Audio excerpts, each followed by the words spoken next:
Hello दोस्तों, कैसे हो आप लोग। स्वागत है आपका मेरे चैनल देहाती सिस्टर में। आज हम लोग दो तीन टॉपिक पे बात करने आए हैं, जैसे कि हम लोग जीएस की तैयारी कैसे करें, या फिर पहली बार एग्जाम दे रहे हैं तो किसी का कोर्स ले कि नहीं ले, और एनसीईआरटी को कैसे कवर करें। जैसे 6 to 12 एनसीईआरटी है तो हम कैसे कवर करें। बहुत सारे लोगों का ये कमेंट आ रहा था कि दीदी हम जब एनसीईआरटी पढ़ते हैं ना तो हमें बोरिंग फील होता है, मैं पढ़ नहीं पा रही हूँ। तो इस सब टॉपिक पे आज हम लोग बात करेंगे। तो चैनल पे नए हैं तो प्लीज चैनल को सब्सक्राइब कर ले, बेल आइकन को प्रेस कर ले और लास्ट तक वीडियो में बने रहे, क्योंकि बहुत महत्वपूर्ण ये वीडियो 1 to 5 हो या 6 to 8 हो, 9 10 हो या 11 12 हो, सबके लिए ये इंपॉर्टेंट होने वाला है। क्योंकि जो बात मैं बताऊंगी ना वो परफेक्ट है, उसे आप देखेंगे तो सच में वो रियल निकलेगा।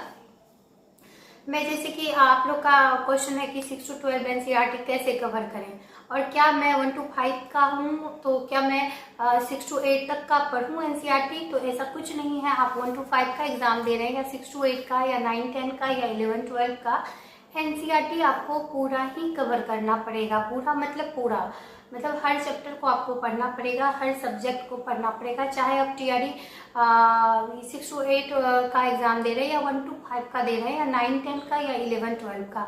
अब ऐसा मैं क्यों बोल रही हूँ, क्योंकि आप क्वेश्चन देखेंगे ना 1 to 5 में तो 11 12 लेवल का है, और 11 12 में आप देखेंगे तो 1 to 5 लेवल का भी बहुत क्वेश्चन मिल जाता है।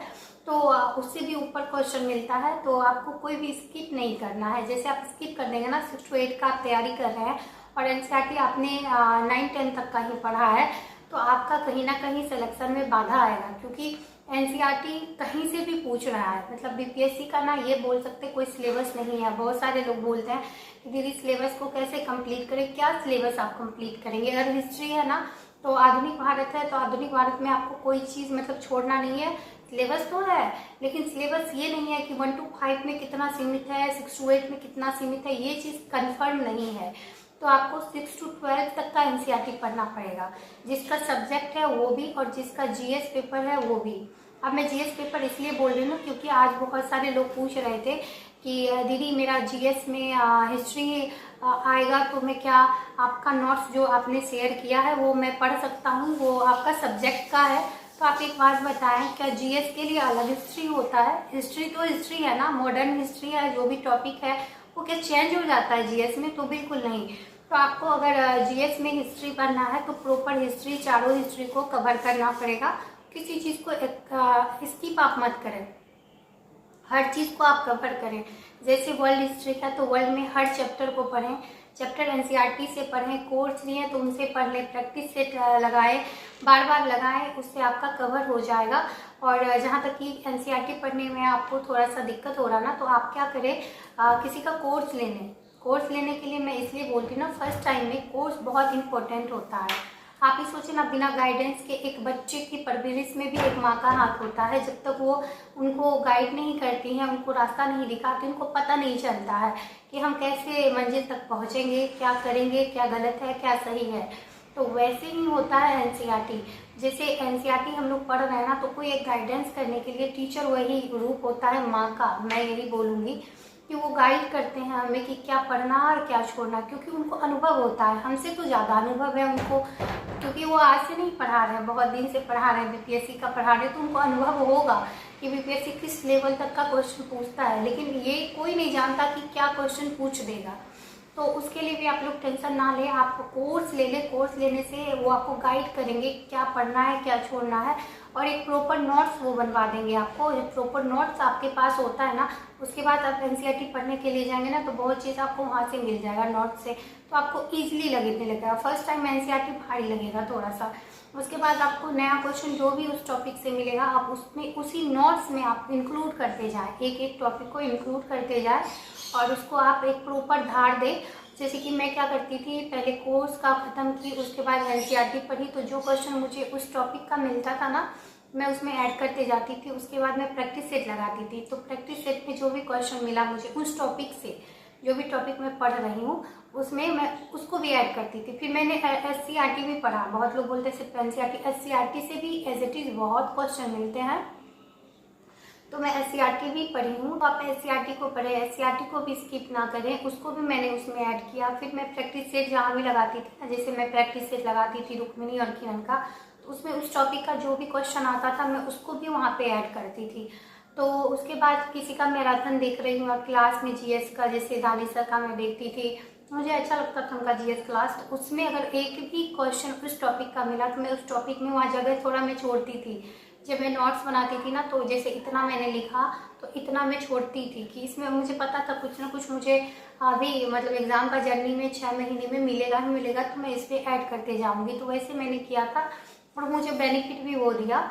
उसके बाद वैसे आप करते जाएं और आराम से आपका नोट्स वो तैयार हो जाएगा। और रिवीजन डेली करें, कुछ भी पढ़ें, मैं बोलती हूँ इतना ही पढ़ें लेकिन उसको कन्फर्म करें।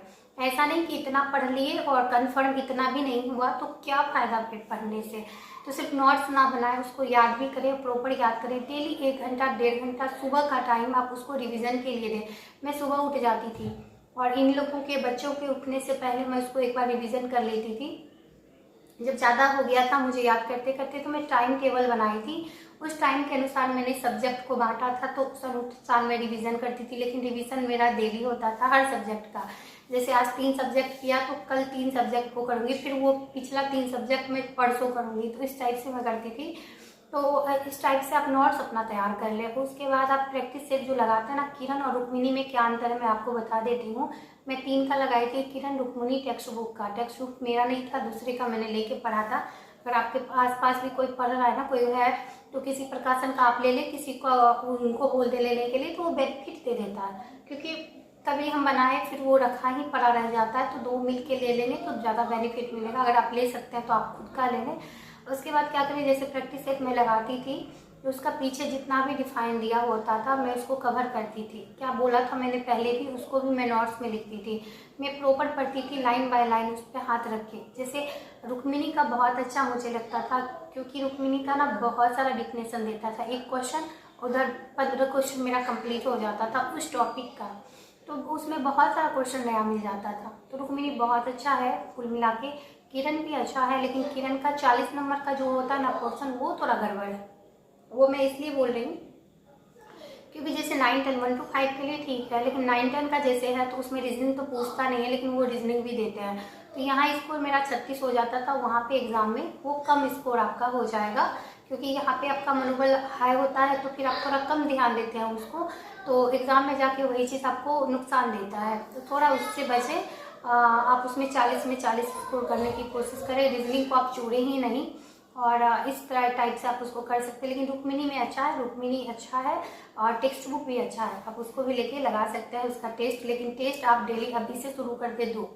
टेस्ट लगाने से क्या होता है मैं बता देती हूँ आपको, कि टेस्ट लगाने से आपका टाइम बहुत मैनेज होगा। इसलिए मैं बोलती हूँ ना कि मैं एग्ज़ाम में 3 अटैम्प्ट में क्वेश्चन ली। पहले में मुझे जो आया, उसके बाद दोबारा मैं 50-50 वाला जो भी था, क्योंकि आप पहली बार अगर 40 क्वेश्चन भी 10-15 भी बना लेते हैं सही, तो थोड़ा आपका बूस्टअप हो जाता है एनर्जी वहाँ से, और आपको लगता है कि मैं कर लूँगा।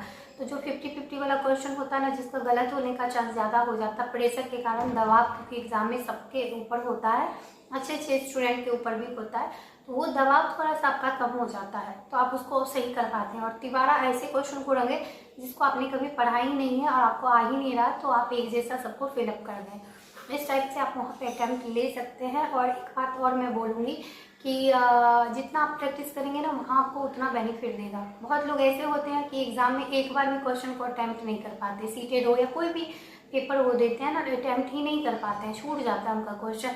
तो उसमें क्या होता है ना कि आपको 10-15 क्वेश्चन ऐसा होता है, 5 क्वेश्चन की आपको आता है लेकिन आप बना नहीं पाते, टाइम नहीं मिलता है, तो वो आपका बहुत बड़ा नुकसान हो जाता है। उसको आप बिल्कुल ना करें, प्रैक्टिस लगातार करते हैं।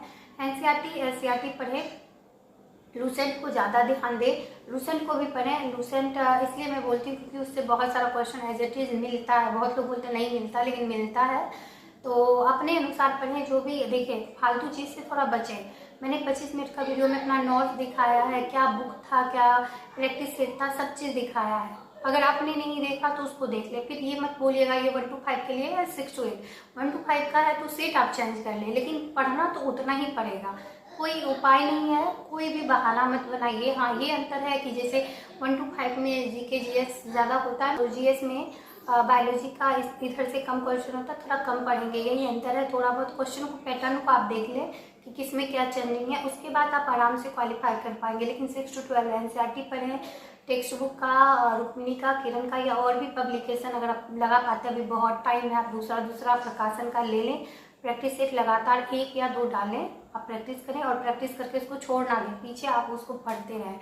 उसके बाद मेरा नोट्स अगर आपको अच्छा लग रहा है तो प्लीज़ आप देखिए एक बार, क्योंकि उसमें मेरा बहुत दिनों का मेहनत है और मुझे लगता है जो उसको देख लेगा ना, फर्स्ट टाइम अगर आपका है तो, सेकेंड टाइम है तो आपको बहुत नॉलेज होगा, लेकिन फर्स्ट टाइम है तो आपको थोड़ा पढ़ने में परेशानी होता है, पता नहीं चलता क्या पढ़े क्या छोड़े। तो मैंने जो पढ़ा है मैं उससे संतुष्ट हूँ और मुझे पता है कि उससे जो पढ़ लेगा ना उसका आराम से निकल जाएगा, क्योंकि वो तो इतना पढ़ेगा लेकिन उसके बाद जो टाइम मिलेगा वो प्रैक्टिस में देगा और क्वेश्चन को अटेंड कर पाएगा खुद से, उसका वहीं से बूस्टअप हो जाएगा एनर्जी। क्योंकि आप देखिए ना कि मेरा अगर अच्छा स्कोर आ रहा है तो उसी नोट्स की वजह से आ रहा है, लेकिन मैंने मेहनत किया है, मैंने पढ़ा है, सिर्फ नोट्स नहीं बनाया, मैंने याद किया, प्रॉपर याद किया उसको, यहाँ की घोट के उसको पीस के जैसे बोलता पीना, उस टाइप से मैंने किया है। तो आपको वो तो करना पड़ेगा, वो तो कोई आपके बदले कोई नहीं कर सकता, ये माता पिता भी नहीं कर पाएंगे। मैं एक बच्चे के साथ पढ़ती हूँ, अभी भी साउंड आ रहा होगा उसका, तो वो बहुत परेशान भी करता था, फिर भी मैं रात में जग के दिन में जग के ऐसे पढ़ती थी। बहाना बिल्कुल ना बनाएं, पढ़ें, ईमानदारी से पढ़ें। आपके माँ बाप का सपना होता है कि आप कुछ करें और उसको ज़रूर आप साकार करें, और 1-2% किस्मत भी बहुत का साथ नहीं देता, तो उसके लिए हड़बड़ ना करें। एक बार नहीं हुआ दोबारा होगा, दोबारा नहीं हुआ तो तिबारा तो लेके छोड़ेंगे, लेकिन छोड़ेंगे नहीं। ऐसी कोई उतना भी बड़ा एग्ज़ाम नहीं है, लेकिन थोड़ा सा टफ है, तो आप अभी से अगर पढ़ेंगे तो उसको आराम से क्लियर कर पाएंगे आप। अगर आपने 25 मिनट का मेरा नोट्स वाला और बुक्स वाला वीडियो नहीं देखा तो एक बार आप जाके देख लें, आपको उसके बाद कोई डाउट नहीं रहेगा। फर्स्ट टाइम अगर आप तैयारी कर रहे हैं तो अगर फिर भी कोई डाउट रहता है तो कमेंट बॉक्स में ज़रूर बोलें, मैं आपका मदद ज़रूर करूँगी, मुझे जितना नॉलेज है मैं ज़रूर शेयर करूँगी। और बहुत सारे लोग ये भी आज पूछ रहे थे कि दीदी 1 to 5 के लिए क्या पढ़ें, क्या हिस्ट्री पढ़ना पड़ेगा? तो बिल्कुल पढ़ें, क्योंकि उसमें भी हिस्ट्री का होता है, सिर्फ मॉडर्न का नहीं होता, और भी हिस्ट्री का होता है, तो सबको पढ़ें, सबको कवर करें।